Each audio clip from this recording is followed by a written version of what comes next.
Monday night. It was a really exciting group of people, really super talented. And on the break, an auditor came up and asked me, he was really inspired by the work, but he said, but look, he's like, what if I'm playing, I always know, what if I'm playing a character who's so far removed from who I am? And then he said, like an assassin. So, I mean, like, it's so specific and random at the same time. I didn't really quite know. I was like, okay. I was like, well, okay. First of all, if you're playing an assassin, if it's a movie or a TV show about an assassin's life, you're going to see scenes just like he saw that night, which were some incredibly personal relationship storytelling, right? Just like all of us respond to.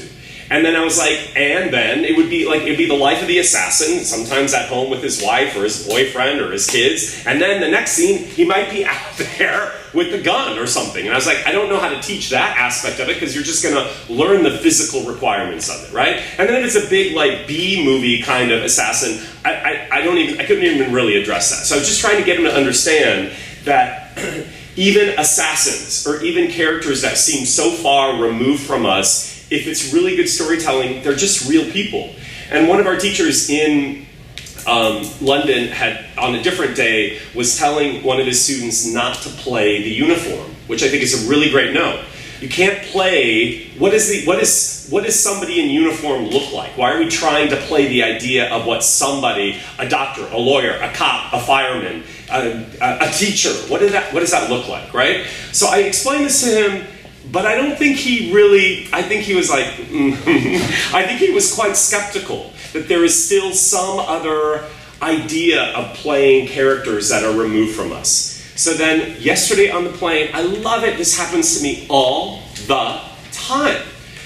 The greatest example of his question got answered. So I'm flying for 11 hours with this guy, his name is Rob.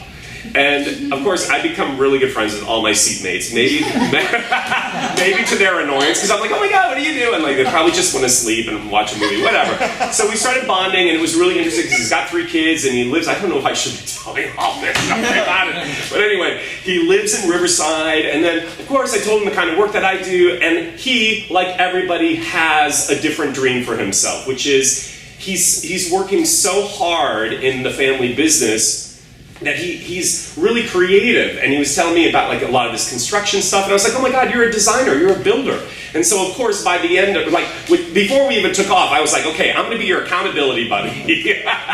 And you need to start taking time for yourself to create the kind of work you want to create. And he's like, you're right. He's like, I'm not taking time to pursue my dreams. And so we just talked really personal. I think he had a moment. I was like, you're having a moment. Okay, right? So then we take off. He didn't, for 11 hours, when they asked what we wanted to eat, like he didn't eat anything. He didn't sleep. And I was like, oh my God, I don't think I could fly 12 hours without eating something or whatever.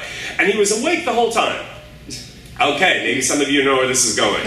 So we land, and I was like, it's so great meeting you. Make sure you follow up with me. I'm going to keep you on point. He hands me a medallion, and he's a federal air marshal.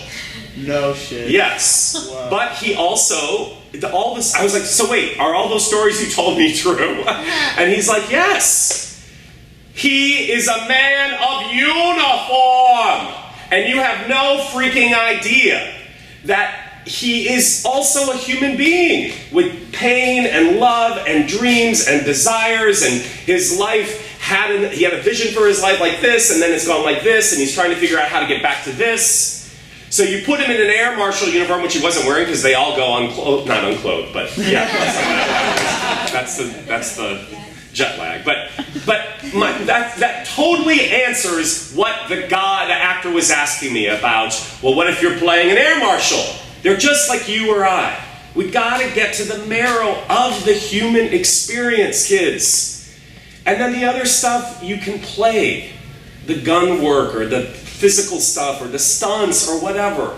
Does that all make sense? I just think it's such a great reminder that at the core, we're all the same.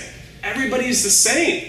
And if it's good storytelling, they're really showing the sameness. So your job is to get in there and find the sameness between you and a role that seems so far removed from who you think you are. Make sense?